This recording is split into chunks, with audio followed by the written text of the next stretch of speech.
Hello everyone and welcome back to my channel. In today's video, I wanted to share with you my tips on how I start a room design process. So I will share with you my tips on how I plan for a room, shop for the room, have a budget, and implement everything. This coincides nicely with a room design project I'm doing at the moment to design my new baby's nursery. So if you didn't hear, me and my husband are pregnant. I shared this with you in last week's video, so go back and watch that if you'd like to hear more details. So without further ado, let's get into the video.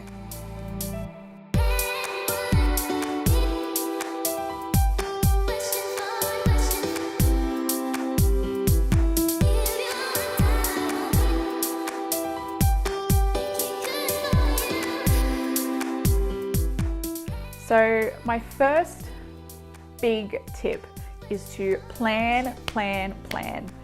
So I always start off with a vision for the room. I usually have one in my head because I've usually been thinking about it for a little while and I have an idea of exactly how I want it to look. However, if you don't, or if you need some inspiration, or maybe you want to see if this idea you have in your head has been done before and maybe someone's done it and you can see if it works, I love to look for inspiration pictures on Pinterest, Google. I love Instagram, I'm big on Instagram. So any of those places where you have searched for inspiration images for other projects, go there. If you're stuck, look for some ideas, or if you have an idea and you want to see if it's going to work, head on over there. That's usually the reason I'm checking for inspiration pictures. I'm like, I want to do this color with this texture, and am I crazy? So I'm usually looking to see if other people have done that before. You also really need to make sure you know the purpose of the space and what you want it to achieve. You have to have your mix of practical, functional items and design along with the pretty aesthetic pieces. So particularly for a baby's nursery, I need to work in there pieces that are functional for the baby, are going to give me enough space, because one of my challenges with this room is that it is very small. It only has a very small closet, and so I need to work out how I can pack storage into that space, because babies have a lot of stuff for such small little humans. Next, I like to create a mood board. So this will usually contain all of the items I plan to purchase for the room, and I put them all on one page together. This will include if I'm painting, wallpapering, if I have particularly statement art pieces or wall decor, all the furniture pieces, of course, the rug, the drapes, or whatever window coverings I'm using. I'll put all of this on one page to see how it's all looking together, and it's a really good way to see if there are any items that are glaringly obvious that don't work in the space. And it helps to reduce errors, and this is a big thing that I like to try and do. I hate returning pieces once I've bought them, so as much as I can, if I can reduce the need to return anything, reduce items bought in error, I like to do that. And this stage usually takes me quite a while, and while I'm doing it, I will also create a floor plan for the space with the pieces I'm thinking of to also see if they're going to actually fit.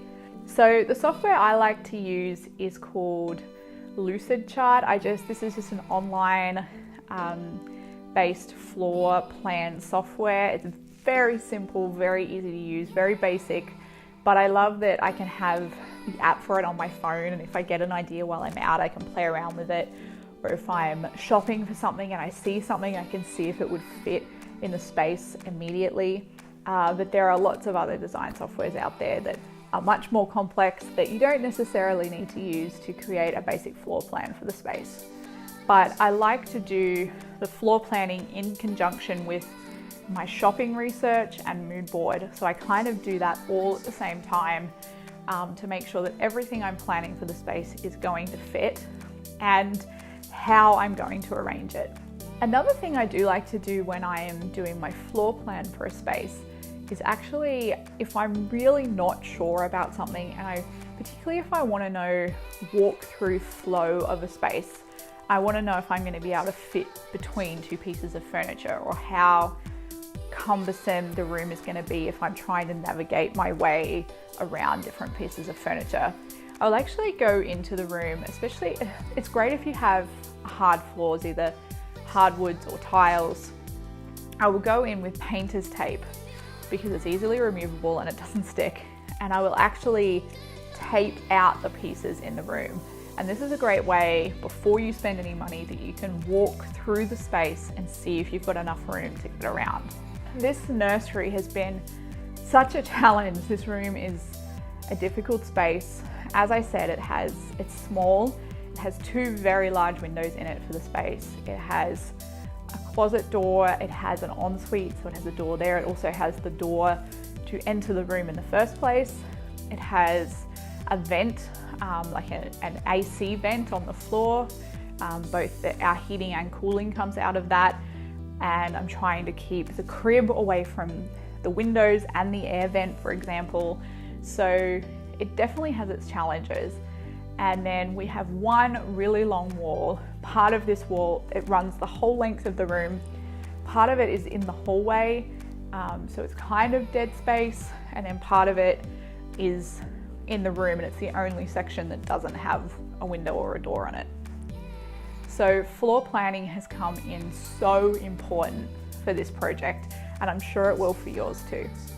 Next, I will usually have a budget in mind for the project, and when I do the mood board, I will record the price of everything, usually on an Excel spreadsheet. We're not made of money.